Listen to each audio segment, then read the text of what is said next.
Let's get into it.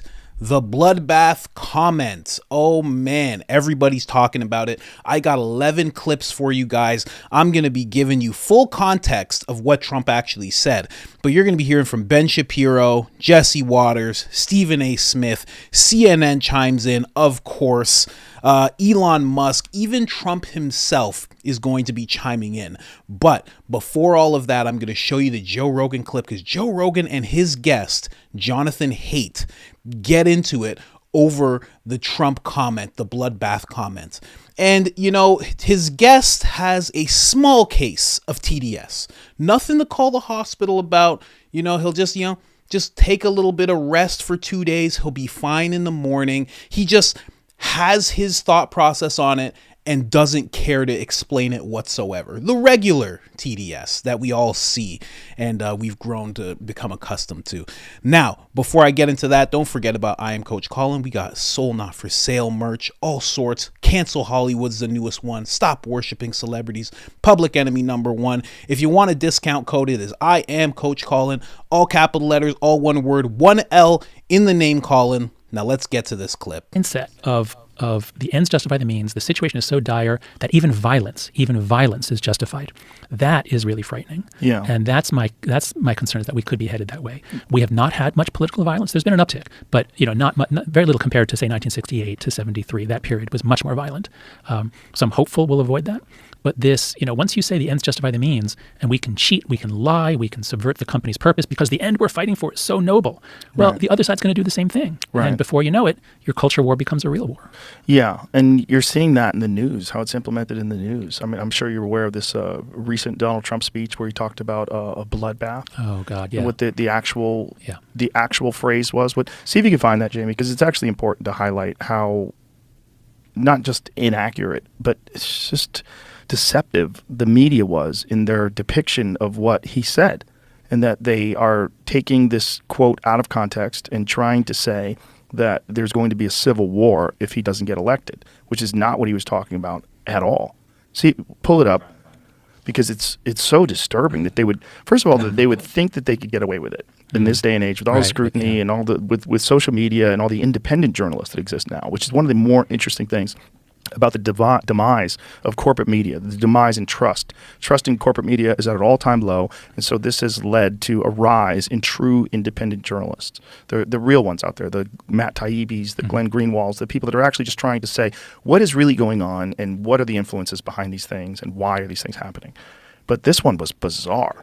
When I saw it, and then I saw the actual speech. Let's play the actual speech. Yeah, I have the actual speech. The headlines are different, but I'll just play this. Let's play the actual speech. To China, if you're listening, President Xi, and you and I are friends, but he understands the way I deal, those big monster car manufacturing plants that you're building in Mexico right now, and you think you're going to get that, you're going to not hire Americans, and you're going to sell the cars to us. No, we're going to put a 100% tariff on every single car that comes across the line, and you're not going to be able to sell those cars. If I get elected, now, if I don't get elected, it's going to be a bloodbath for the whole.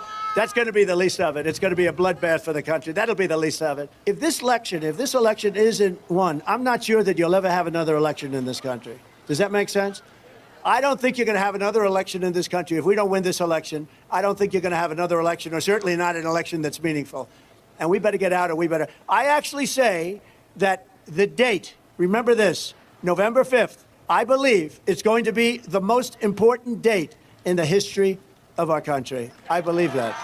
So that's what he said. Well, that sounds pretty bad. That sounds like the Flight 93 election argument, that if I don't win, the country's over. But what he's talking about is the subversion of our economy and the subversion of our democracy, that we'll never have an election again. I don't think he's saying that it'll be a bloodbath in terms of a civil war. He's saying the economy is going to be destroyed. There was no. I was listening for that. I was thinking maybe he meant it as a metaphor. Speech. I didn't hear any. I mean, the bloodbath is. It's an unfortunate term, but what he's not. I don't think he's saying it's a civil war. It sounded to me like he was. It sounded to me like, if he doesn't win, there will be violence. Right. You have to really give him a hell of a lot of benefit of the doubt. He's talking about the economy. He was talking about no, it was he's talking about China building plants. He's talking about all these things and saying that if he doesn't get elected, it's going to be a bloodbath. It's going to be a mess. I don't think he's I mean, I think he would elaborate on that if he was saying there'll be violence. I don't think that's what he's saying. I think he's saying destruction of our economy, the destruction of our he makes a lot of asides. So he was talking about the economy. That's true. And then he said, if I'm not elected, and then he makes an aside about what would happen to the country if he. So look, we might disagree on this. We surely disagree it's on our priors. It's surely the wrong way to say it.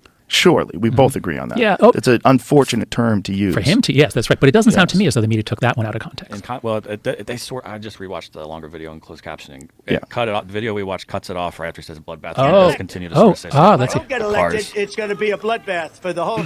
That's going to be the least of it. It's going to be a bloodbath for the country. That'll be the least of it.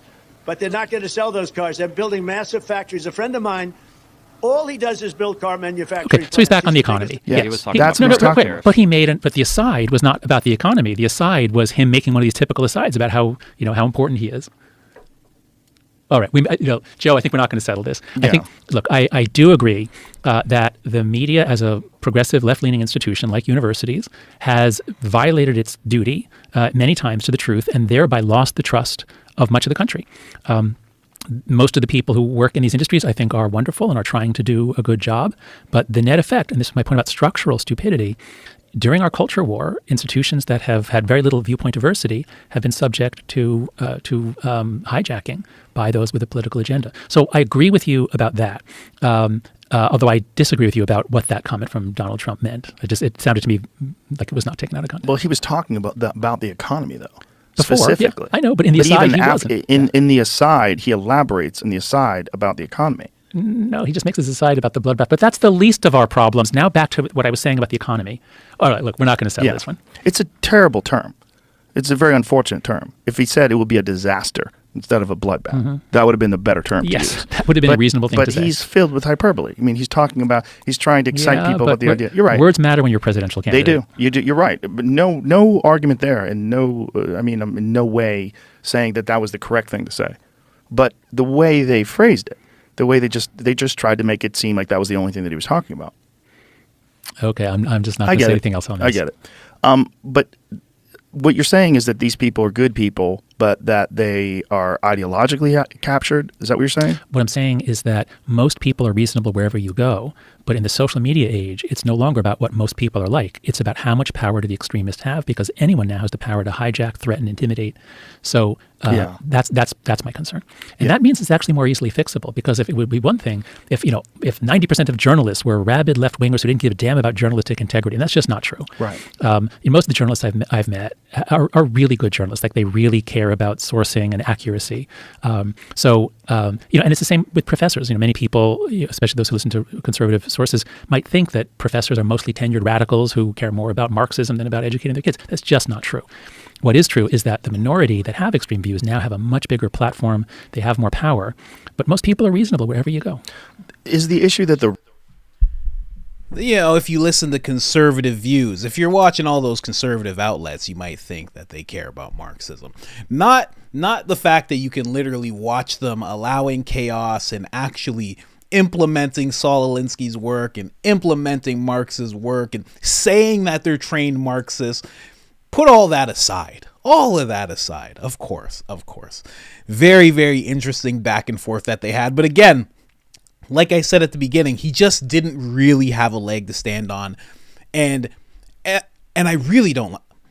If I have a disagreement with somebody and I'm on a agree to disagree type of feeling, I will stop what I'm saying.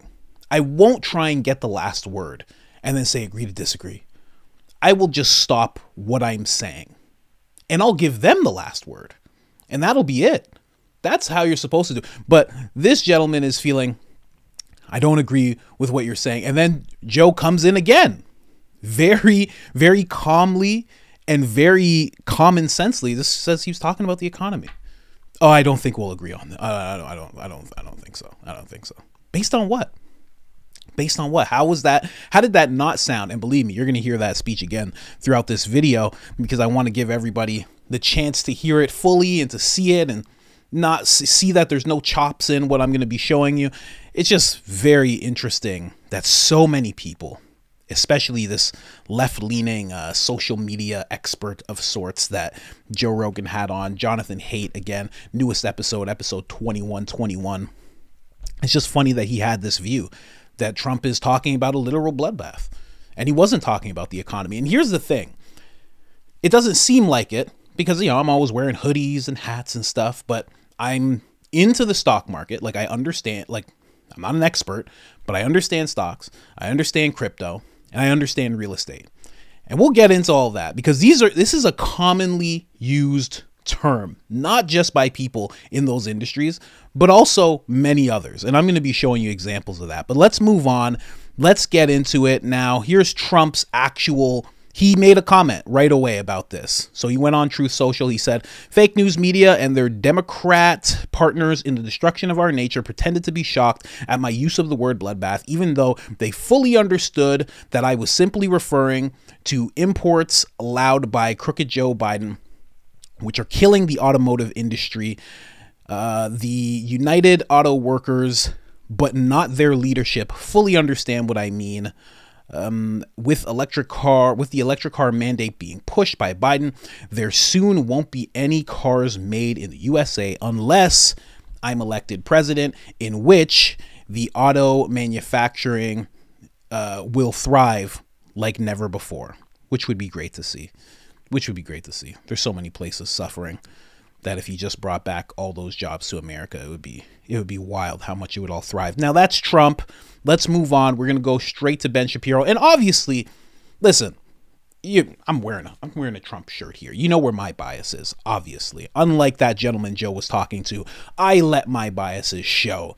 I don't try to disguise myself as not having a dog in the race and then go, well, you know, he's just making a point of talking about how important he is. That guy is ridiculous. And again, he couldn't defend his point at all. How do you know that he's talking about an actual literal call to violence? How do you know that's what he's doing? Well, I don't like him and he said those words, so I'm just going to take it at that value, and all the media outlets that I like watching are all reinforcing what I think. And with this video, I'm going to be showing you the other side as well. You're going to see some mainstream stuff and they're going to be making their points. CNN actually has a very, unlike CNN, it's actually a pretty even debate. They actually have one person who believes it, one person who doesn't believe it. So you're going to be seeing that in a second. But let's start with Ben Shapiro here real quick. Just talking about what the media actually does and how we're all getting sick of it. Donald Trump's best friends are in the legacy media. I don't mean that Donald Trump is friends with people in the legacy media. I mean, they are totally helping him. Members of the legacy media have been playing this incredibly stupid game since 2015. And the reason they play this game with Trump is because they play it all the time with other Republican politicians. The game goes like this. Donald Trump says something that uses a bit of inflammatory language in a completely non-inflammatory context. And the media then proceed to cut out the inflammatory language from the non-inflammatory context and then blow it up. Now, they've been doing this with Republicans since literally forever. For as long as I've been alive, they've been doing this with Republicans. The weird thing about doing it with Trump is Trump says wild things fairly frequently. They don't even have to do it with Trump. But by doing this, what they end up doing is essentially showing the American public that they are willing to say or do anything about Donald Trump. Today's latest example comes courtesy of the entire legacy media that decided to jump on a clip of Donald Trump at a rally over the weekend. So Donald Trump was doing a political rally. And in that rally, it was in Dayton, Ohio. If you don't know, he was talking to the crowd. He was doing what he does, doing the best stand-up most of us have ever seen. But after he said that comment, look at this. Look how many outlets, how many people on Twitter just ran with this. They just jumped on it. F this traitor, DOJ, what the F do you call this? It just keeps going. The next wave of Republican attacks on the election is coming. Trump says country faces bloodbath. Send this piece of S to prison already. Throw him away. It just goes on and on. This just came out of nowhere. And it didn't stop there. You saw it on here as well. I mean, you search, you just see all of this. More dangerous than ever. Trump warns of the true threat of Donald Trump's bloodbath speech. They're calling it the bloodbath speech, for God's sake. I mean, we can even go into Reddit, which I think has been co-opted severely. We even go into Reddit and they're talking about the same thing. Trump's call was literal. Let's not waste our time pretending. It's ridiculous how deep this goes. You'd have to go at least 5 pages deep just to find something positive about what the guy said, which is why I do what I do. Trump's campaign defends it. Trump's comments at rallies stirring more controversy. They're just going all in on the guy right away. But here's the thing with X, with us being able to search things with channels like this and so many more channels that have much bigger followings, Joe Rogan himself, everybody knows that this is not true because you can watch the speech. You can watch the speech and see it's not true. Now, those are the articles. You're about to hear Jesse Waters and some people chime in on this as well. And before that happens, tweet from Hillary Clinton, a bloodbath. What would you say if you saw this in another country? Let's hear from Jesse Waters. What would you say if you saw this in another country? I thought, ma'am, have you missed the past 18 hours of debunking this thing? Yeah, usually when Hillary's State Department leaves a country, there's a bloodbath. This hoax, I believe, was quicker than the Jussie Smollett hoax. This was like 3 hours that it was popped. And the American people like popping hoaxes now. It's fun. It's a game. And people enjoy the challenge because it used to be a challenge. It used to take years to investigate and figure out Russia or the laptop. And now, instantaneously, we can point it out. And there's something kind of rejuvenating about that, to see behind the curtain, to see how the sausage is made. And it's not being made very well. This tells me that Biden is losing. And he knows he's losing. And he has to rely on cheap tactics like that. This is not how confident campaigns operate. Confident campaigns go out and hold rallies and persuade voters about why I'm winning and why I deserve a second term. This is like going after someone's knees in a football game. You don't do this. Everybody knows it's illegal. And he got caught in about 5 seconds because he doesn't have anything else to offer.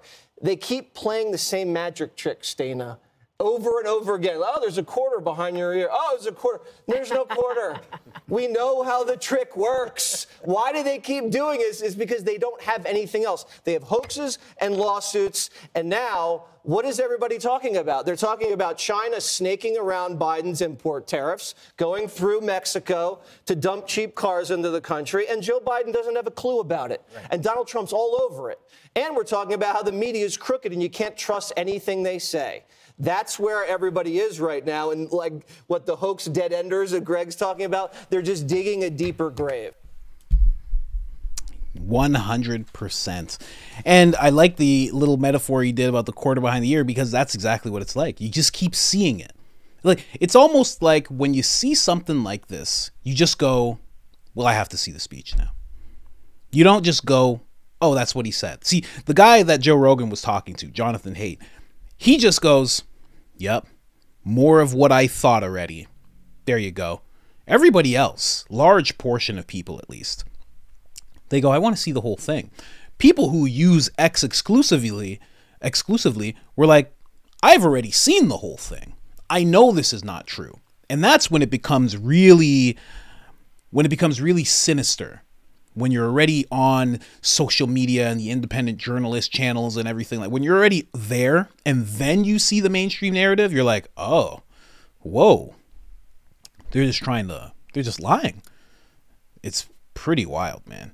And honestly, this is not the first time that this has happened. Do you remember when Trump said that the people of Charlottesville, the neo-Nazis, were very fine people? You remember that? Well, that's not actually what he said. That's not a real thing. Here's the real speech. You know, here's the articles that came out. Sympathy for the devils. Here's what he actually said. That were very fine people on both sides. You had people in that group, excuse me, I saw the same pictures as you did.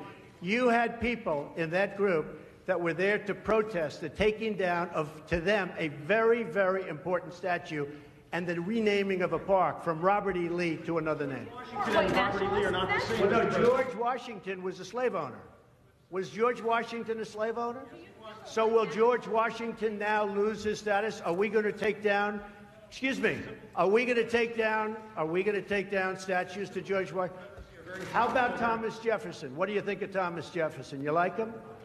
Okay, good. Are we going to take down the statue? Because he was a major slave owner. Now we're going to take down his statue. So you know what? It's fine.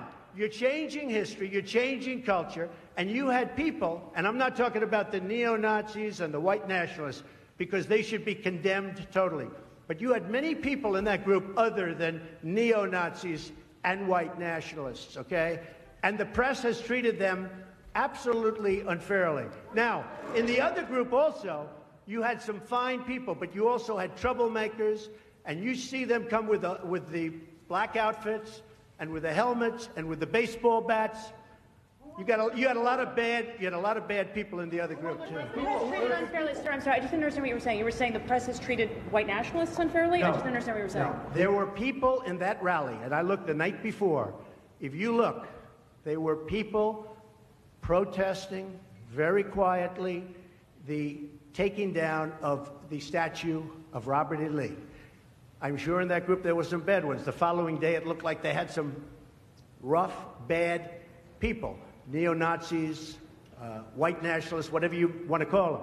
But you had a lot of people in that group that were there to innocently protest, and very legally protest, because, you know, I don't know if you know, they had a permit. The other group didn't have a permit. So I only tell you this, there are two sides to a story. I thought what took place was a horrible moment for our country, a horrible moment. But there are two sides to the country. Does anybody have a final? You know, a lot of the times, and I talk about it all the time, I've made videos about it, Trump is really funny, and the way he talks is really funny, but sometimes when you hear him talk, it's just a lot of common sense. That was just a very common sense view. You know, because I've had this exact same view when I talk about the BLM riots. There were some people, and I went to dozens of protests. There are some people who are there with good thoughts in their heart, and there is another mass of people who have none of that in mind. They're looking to flip a car. If you're down to flip a car, they're down to flip a car. If you want to smash a window, they're down to smash a window. They want to take some stuff. What, you got something that can light on fire? Let's go light something on. What lights fastest? Let's go. There are those people. But there are a lot of people who are just there like, this is like the Million Man March, right? Like, we're just doing something good for it, right? There's a lot of people with that attitude. And that's exactly what he's saying. And he even said they should be condemned. That was the little part all the way back then that they left out, that he said those people should be condemned. They just took the part, exactly what Ben Shapiro just said. They took the part that just made him sound absolutely terrible. Fine people on both sides. That's our clip. There you go. Boom. But it's not what he said. You really got to look into what he's saying most of the time, because once you actually hear full context, and I know speeches are long, but you know, you got to, it's a former president at the time, a president, you got to take the time to hear him out. Now, let's move on. CNN actually has a bit of a debate. I was very surprised to see this. I thought I would just hear a bunch of talking heads all talking about how Donald Trump said something absolutely terrible, but that actually wasn't the case. So let's listen to this, because this is actually something I'm going to touch on. Republicans find themselves answering questions about one man and one man only, Donald Trump. The Sunday shows were filled with questions about two eye-catching comments Trump made last night. In one, Trump said migrants are not people. And in the other, he painted a dark future for the country if he does not win. We're going to put a 100% tariff on every single car that comes across the line, and you're not going to be able to sell those cars if I get elected. Now, if I don't get elected, it's going to be a bloodbath for the whole. That's going to be the least of it. It's going to be a bloodbath for the country. Here to talk about that and much more, Democratic strategist Maria Cardona and Republican strategist Alice Stewart, both CNN political commentators and co-hosts of the podcast Hot Mics from Left to Right. Thank you for being with us. All right, Alice, I want to start with you. The Trump campaign says the bloodbath comment was just about the auto industry. Your reaction? I believe it. Look, you have to look at, there are several definitions of bloodbath, but one of the definitions of the word bloodbath is a period of disastrous loss or reversal. That phrase is used all the time. We're talking about the economy or the stock market. That's the context I truly believe he was using in this case. He's talking in Detroit, he's talking about the auto industry, and he was making the case, and of course, I'm not surprised Democrats took it out of context. He's making the case of what about China, and if they're going to build huge manufacturing facilities in Mexico and think they're going to send these, sell these cars up in America, if he's president, there will be a 100% tariff, and they are not going to have the economic result that they're currently getting with the Biden administration. And also, the campaign made the point quite accurately that Joe Biden's electric vehicle mandates are killing the American manufacturing industry. And they're making the case that under the Biden administration, it's not great news for the auto manufacturing industry, and that's an accurate statement. Maria. Oh, bless your heart, Alice. Look, of course I don't buy it. And what Alice is saying reflects every single kind of pretzel that Republicans are bending themselves into trying to dismiss it, spin it, or try to embrace it. But the fact of the matter is, Paula, Donald Trump has a history of this dark, violent, dangerous rhetoric. And we already saw the result of what happens when he uses that rhetoric. Because even though every single Republican that is asked is going to try to spin it and pretend that it really had nothing to do with a real bloodbath, his cult MAGA supporters and followers totally know exactly what he was telling them. They demonstrated that on January 6th, and the only thing that Trump said is, come to the Capitol, it's going to be wild, we have to take back our country. Imagine what will happen when he loses after Trump says things like, it's going to be a bloodbath if I lose. That is dangerous, it's irresponsible, and he should not get away with it. And certainly Republicans should not be trying to dismiss it. But even answering questions like this cannot be helpful for Republicans in terms of their own election prospects. No, and this is, many in the liberal media would rather focus on this than talk about how poorly the economy is and how bad things are at the border and how public safety is not good in many cities across the country. And, you know, my dear friend Maria, I just do have to push back on the fact that what is dangerous is when Democrats take things out of context. He was talking about the auto industry. He wasn't talking about January 6th. And believe me, I have been. Our country. You and I have heard it. We have had many conversations. I disagree with everything he had to do with January 6th and questioning the integrity of our election. But in this context, that's not what he was talking about. Alice. Very, very interesting to see CNN having this, like, you know, they're hearing out the person who has a different take on things. Never thought I'd see that. CNN's like that friend where, you know, they've been into some shifty behavior for years, you know, a little bit of addiction. They're finally clean. And you're like, you're doing good, man. I hope you just keep doing good. And then you see him a few weeks later and he's like, you know, Joe Biden's the best president we ever had. And you're like, oh, man, what have you been doing? Oh, I'm sorry. You got any clips I can take out of context? And you're like, I had high hopes for you, buddy. But I hope they do good. I hope they do good. I hope they keep that up. Now, again, exactly what that woman said is exactly what Trump was talking about. If you guys don't know about the stock market, crypto market, when you see things going good, like right now, Bitcoin is skyrocketing. It's wild. It's what you could take one Bitcoin and go to Canada and buy a house. That is, you can really do that. Like you'd be putting down a large down payment on a house with one Bitcoin right now. It's skyrocketing. And when you look at the charts, you'll see a lot of green. Up, up, up, green. When things go bad, and you look at the charts, especially if you have a portfolio with, say, 20 different coins, 20 different stocks. When they all do bad, you see red, red, red, red, red. I've walked into my friend's house multiple times when things were crashing, and he's like, there's blood in the streets. There's blood in the streets. It's a bloodbath. He said that exact thing because that is a known term that these people use. And again, she summed it up perfectly. It just means a downslide. There is bad things happening in the economy, in the charts, in the crypto, like whatever it is. It's a known thing, a very, very known thing. Now, let's move on to having you hear it once again. Now, Joe was playing it. He played one version. Then all of a sudden, Jamie came with another version, and they were kind of talking back and forth. But let's just hear the full, just exactly what he said. Let's go. Mexico has taken over a period of 30 years 34% of the automobile manufacturing business in our country, think of it, went to Mexico.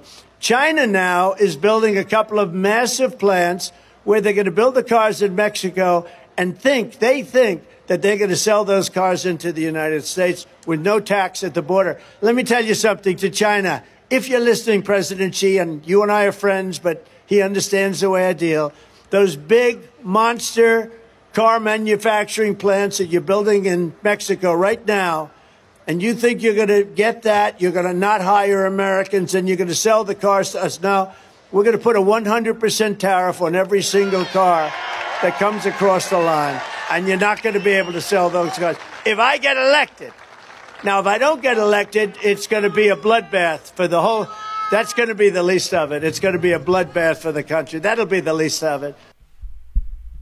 Now, again, was he talking about the economy, or was he talking about Viking Genghis Khan type of violence? Is that what he was talking about?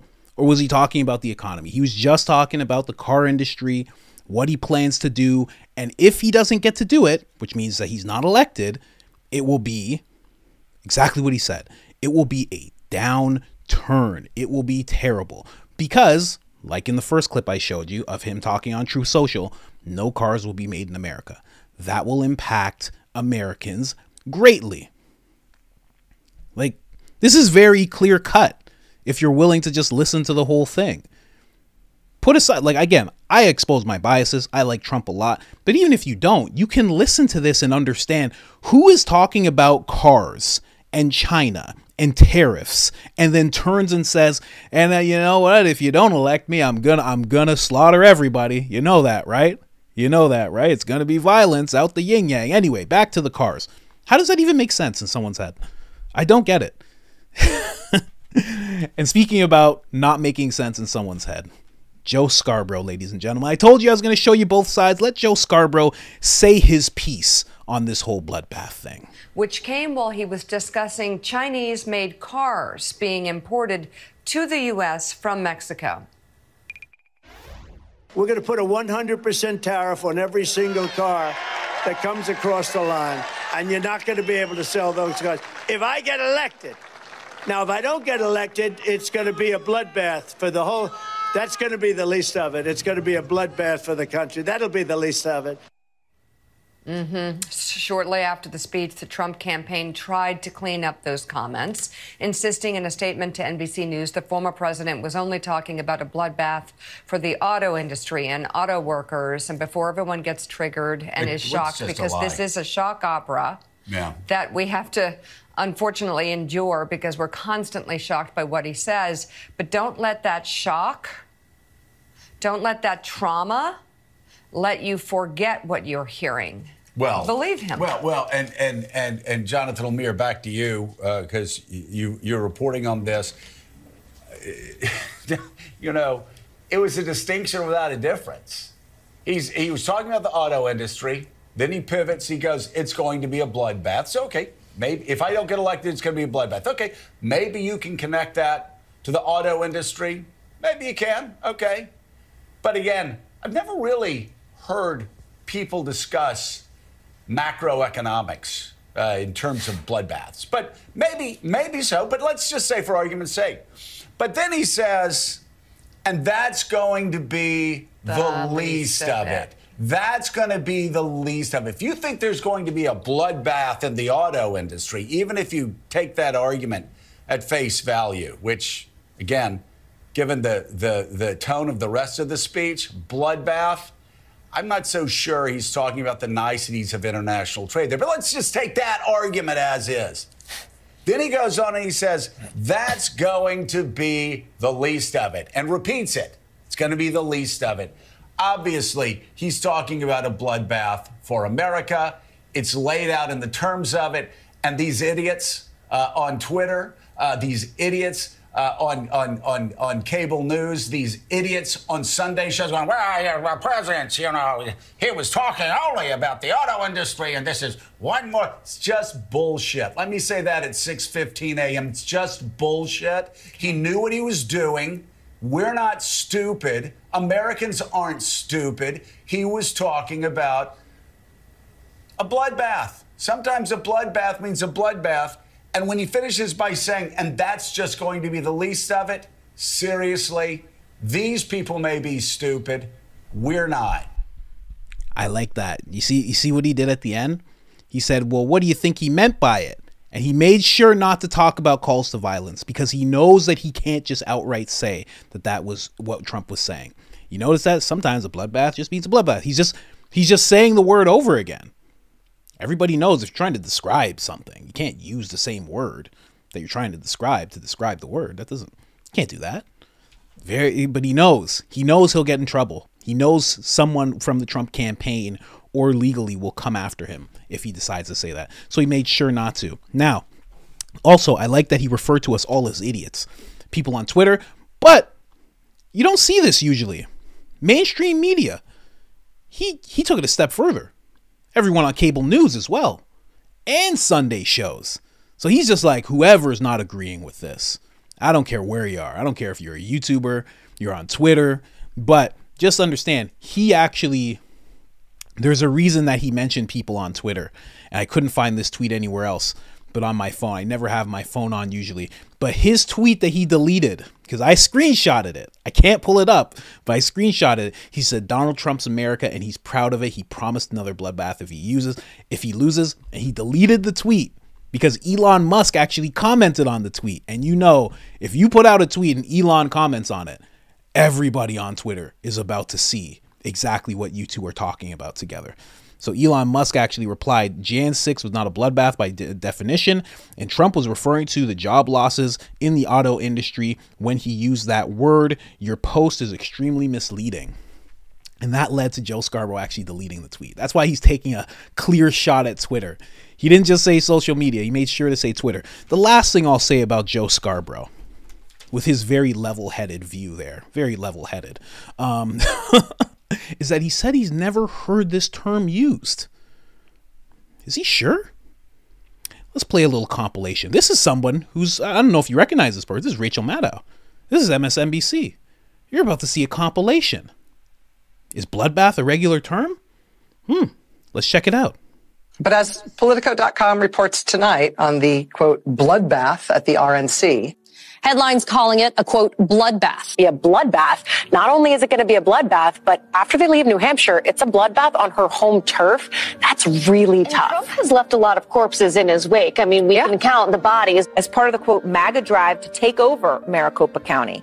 And the headline refers to it as an impending bloodbath. Columnist Charles Blow has a new piece for the New York Times entitled A Biden Bloodbath. 2018 midterms, you can bet that they 100% are fearing a slaughter. In fact, the word bloodbath and massacre come up frequently. The Republican Party will be destroyed. It's going to be a bloodbath. There's going to be a bloodbath one way or the other. Bloodbath for Bernie Sanders. It's been a bloodbath. They're shaping up to be a bloodbath. Head off a bloodbath in next year's crucial midterm. Off-year elections are often a bloodbath. This week's bloodbath for Democrats, a bloodbath at the ballot box. There could be a Republican bloodbath. They'll talk about a bloodbath. It's a bloodbath. I have to talk about you. It's going to be a bloodbath all day long. Is in for a bloodbath. Hasn't been a bloodbath on the way down. Donald Trump bloodbath. Be a bloodbath. Predicted to be a bloodbath. May not be the bloodbath. It would be a bloodbath. More of a bloodbath. It's going to be a bloodbath in November. Possible Biden bloodbath this November. A bloodbath on Wall Street. There's going to be a bloodbath in Alabama into a bloodbath. Obviously, there was a bloodbath. It was a bloodbath. We're down 800 points. This bloodbath at Department of Homeland Security. And it's a bloodbath today. There was going to be this bloodbath. Election bloodbath. It could be a bloodbath for them. Bloodbath, possibly. Bloodbath that went through with the Attorney General. Bloodbath 99 days out. The bloodbath is going to look like presided over a bloodbath in the diplomatic corps. Absolute, in my opinion, bloodbath. The Democrats are calling it a ticket sales turned into a bloodbath. Ticket sales for singer Taylor Swift's latest tour. It's safe to say the fans have. And he says it again. Joe Scarborough himself was in that compilation. I didn't even catch that the first time I watched it. He himself was in there, but he's never heard anybody use that in any other way. It only means one thing. Is that what Van Jones said? When he just said it's going to be that for all Republicans? Is that what he meant? Did he mean he was going to get on a horse with a huge sword and ride at dawn? Is that what he meant? I don't know. I wish I had the ability to interview him and ask. Again, I just wanted to show you guys that tweet because Elon Musk's tweet is still up. Joe Scarborough deleted his, but he did say this post was extremely misleading. Now let's hear from Stephen A. Smith. He chimes in on it as well, talking with somebody who really cares. Let's just listen to Stephen A. Smith. It's good to have you. I got a couple of topics for you. It's a beautiful shirt. First thing is, you don't like the way the media played the Trump bloodbath situation. Why? Well, first of all, I thought that he was talking about the United States and China and the auto industry, and I thought that they used it as an opportunity to expose and exploit the kind of things that they wanted to about Donald Trump. Fair enough. The problem is that he's kicking their tail. That's really what this comes down to. According to the polls, he's up, he's gaining momentum, and when you use these kind of tactics and it comes with a question mark. It comes with some trepidation. I don't think that's something that has shown itself to work against Trump over the last few months or so. I mean, the guy's got 4 indictments, 91 counts against him. He's been impeached twice. He just lost a civil case where he was ordered to pay in excess of $400 million. And he keeps gaining campaign dollars. He keeps gaining momentum.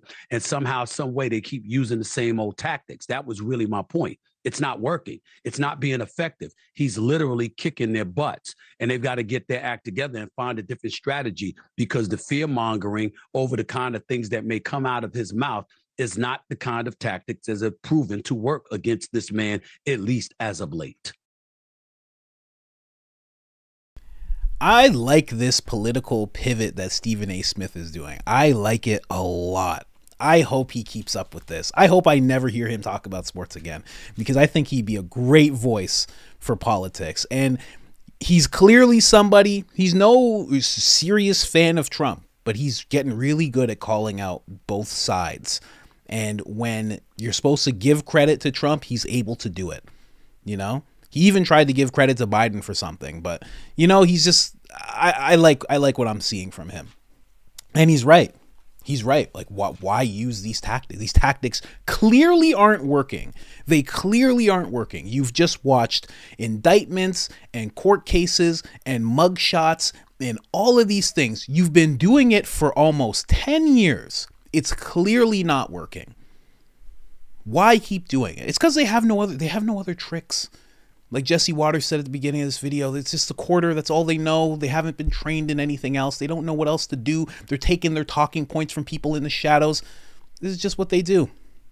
I'm just so glad that people are now hip to it and we're able to get the other side or full context so quickly. Because think about 20 years ago. How would you ever get full context? If they told you that's what Trump said, that's all you'd be able to say. And you'd have to actually hear from somebody in Dayton, Ohio, to actually hear the whole thing. And there'd be probably a small percentage of people who actually recorded it themselves. It'd be impossible to know what the whole speech was. Impossible. So it's great. We're going to hear from the man himself, Donald Trump, talking about this exact thing. Let's go. We learned in 2020 that the big social media... Let's slow it down. I don't know why I always do that, guys. I'm sorry. Let's slow it down for everybody. Giants. There were things they did not want the American people to discuss. The laptop, the Hunter Biden laptop being a very good example of that. Your speech in Ohio the other day, talking in that state that's been associated with car making for over 100 years, and just flicking through American press particularly, Trump says there'll be a bloodbath if he doesn't win the election. What is happening with, I mean, clearly you were talking about an economic bloodbath in terms of the car manufacturing industry and what China was doing, setting up in Mexico, and yet this is what's being pushed, picked up by left-wing media sources all over the world. It's quite interesting. Well, it happens all the time. So bloodbath, talking about it's going to be a bloodbath in the auto industry because we're going to lose our whole industry because this guy's going to all electric cars. And they're made in China. That's where the material is. That's where the minerals are. That's where everything is. They're going to all be made in China. And they want to go all electric cars. One of the dumbest, they don't go far. They cost too much, et cetera, et cetera. And if you want electric, you can get electric. But you've got to have other forms of propulsion. And we're going to have that. We're going to have gasoline. We have more gasoline than any country in the world, meaning oil and gas. And we have it, and they don't want us to use it. You figure that one out. So the electric mandate's going to destroy the auto industry. And I said, it's going to be a bloodbath. Yeah. It's going to be a terrible bloodbath for the auto industry. They're being led right down. They have a leader that would only go Democrat, I guess, because I'm going to create, I guarantee you that the people within that industry, or all the workers, are with me. Because the United Auto Workers, it's going to be put out of business. That's really interesting, because it is part of the shift. And I noticed the way that Bloodbath's been used. It's no surprise that GBN America, many British titles are doing well in America. I get a feeling American people increasingly don't trust American media titles. Well, they don't trust, but you know, when you use the word bloodbath, I did a little Truth the other day. Truth is on fire. Yeah. It's doing great. And I put it out this morning, I guess it was put out, and it talks about the word bloodbath, and all of the people that are complaining about it, they all used it. It's a commonly used phrase when you're getting slaughtered economically, when you're getting slaughtered socially, when you're getting slaughtered. And they use it all the time. And we have many examples, and we put out all those examples. Yeah. But that doesn't stop it. Very true. Very true. Trump calling it out, calling it how it is, man. It's very interesting. Here's the interesting thing as Trump's talking about it. Didn't really focus on, you know, for all purposes, I mean, he coined the term fake news. Didn't really focus on that. Kept focusing on the auto industry. I've been noticing this trend with Trump where he'll go and he'll give his jabs. He'll make sure to do that because that's him, and he does that really well. But recently he's been focusing a lot on the issues. And in this, he could have really went at the news. Could have really went at the news and dishonesty, and he could have said all these different things, but he kept focusing on the auto industry. And that's really, really important because it's very much true.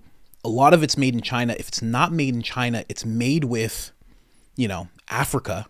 It's made with minerals that are in Africa, the batteries, the cobalt, things of that nature. And a lot of that place is getting bought up by China.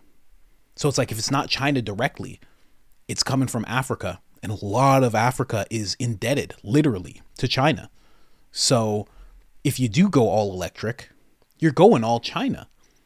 You know, at least for anybody who wants the electric industry to flourish in terms of cars, you would hope that they would at least try to set up electric car industries in America and set that all up. It's just, I don't know, it's interesting. But like he said, oil, gas, if you have the most of it, obviously use it. And why take away all these jobs? It's just, I always say when you see these actions that they're doing and it doesn't make sense, and they're talking about net zero and, you know, no electric cars, no gas powered cars by 2030 and 2035, like California. And it's just, when you look at it, you're like, what are they doing? It doesn't make any sense. Play for control. It really is. When you look at it, it's a play for control. Jordan Peterson, I should have brought the clip up. Jordan Peterson talks about how defiant it is to have a car and what an experience it is in freedom. When you have a car that is untethered by, you know, I mean, you know, you might love Tesla, but it's untethered by being hooked up to some company that can shut your car down. It's just you start it, you drive it, you decide where you go. There's a lot of freedom in that. And with all these electric cars coming, they kind of take away your freedom in that because you have to stop and charge. And it's not like you don't have to stop and fuel your car. You very much do, but you don't have to stop as much. And if you wanted to, you could have your own fuel and you don't have to have this electric thing going that this big company knows about. It's just, there's far less control from my view, and I don't know everything about electric cars, far less control available if you stay at gas-powered cars. And it's just funny that everyone who's opposing Trump wants this control mechanism in place, and everybody who's for Trump and Trump himself wants this freedom mechanism in place. That's just my view on it. But again, you've seen every side. You've seen the speech so many times. Sorry about how many times it played, but everybody's talking about it. You decide for yourself. Do you think he was talking about the economy, or do you think he was talking about riding at dawn with sharpened swords like the Spartans, forcing everybody who opposes them into a narrow corridor. Well, they... You think that was what was going on, or do you think he was talking about the economy? Let me know in the comment section. Like, subscribe, share. It helps tremendously. And other than that, I'm out.